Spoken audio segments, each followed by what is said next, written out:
আজকের ভিডিওটিতে আমি তোমাদেরকে দেখাবো আমার শ্বশুর শাশুড়ির মৃত্যুদিনে আমি কি করি, আর তার সঙ্গে আমার মা লক্ষ্মীকে স্নান করানো আর সাজানো দেখাবো। চলো তোমরা দেখতে থাকো, ভিডিওটি সম্পূর্ণ ভালো লাগবে।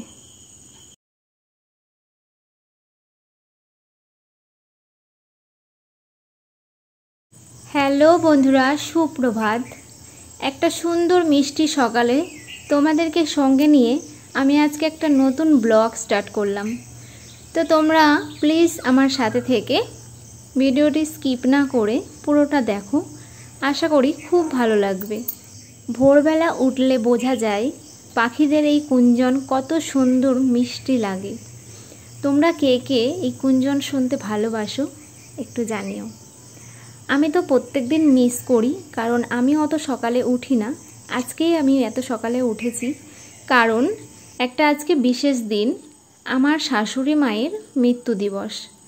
আজকে 9 বছর পূর্ণ হয়ে গেল, উনি আমাদের ছেড়ে চলে গেছে পরলোকে। তো ওই কারণেই আজকে ভোরবেলা উঠেছি, যেহেতু বর ডিউটিতে চলে যাবে 9টার সময়, ওর জন্য ভোর থেকে কাজটা শুরু করলে আমরা দুজন একসাথে ওনাকে ফুল জল দিতে পারবো। ওই ভেবেই ভোরবেলা উঠে পড়েছি আজকে।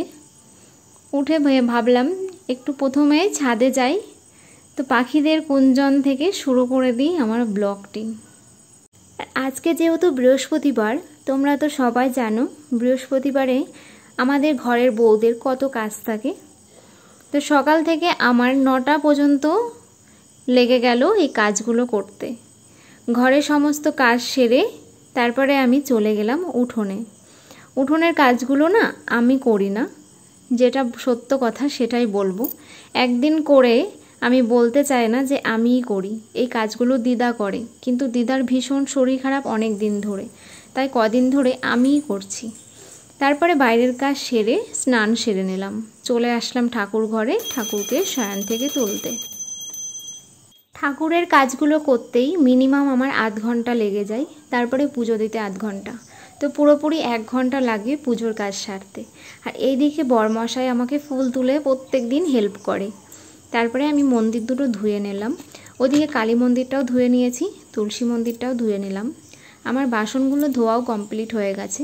আর বৃহস্পতিবারের দিন তো অনেক বাসন হয়, যেহেতু সব কিছু নামাতে হয়, তাই জন্য অনেক বাসন হয় বৃহস্পতিবারে। তো আগেই আমি মা বাবাকে রেডি করে দেব, যেহেতু বরের একটু তাড়া আছে, তারপরে আমি পুজোর কাজ করব। তো ওনাদের আগে একটু সাজিয়ে দিলাম আমি।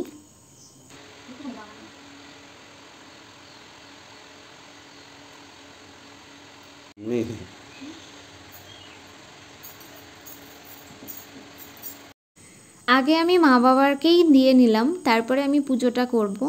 যেহেতু আমার বর কাজে যাবে, তো পুজো দিতে আমার অনেক টাইম লাগে। আজকে তো বৃহস্পতিবার, মা লক্ষ্মীকে স্নান করাবো, ওর কারণে তাই জন্য আগে মা বাবাকে দিয়ে নিলাম। যেহেতু বরমশাই স্নান করে বসে আছে, ও ডিউটিতে বার হবে, তো আমি আগে দিয়ে নিলাম, তারপরে ও দেবে। আর আমরা যখন দিই তখন দুজনকে একসাথেই দিই। যখন আবার বাবার মৃত্যুবার্ষিকী হবে তখন আবার শাশুড়ি মাকে পাশে রেখে দুজনকে একসাথেই দিই। তো তোমরা কি করো জানিও।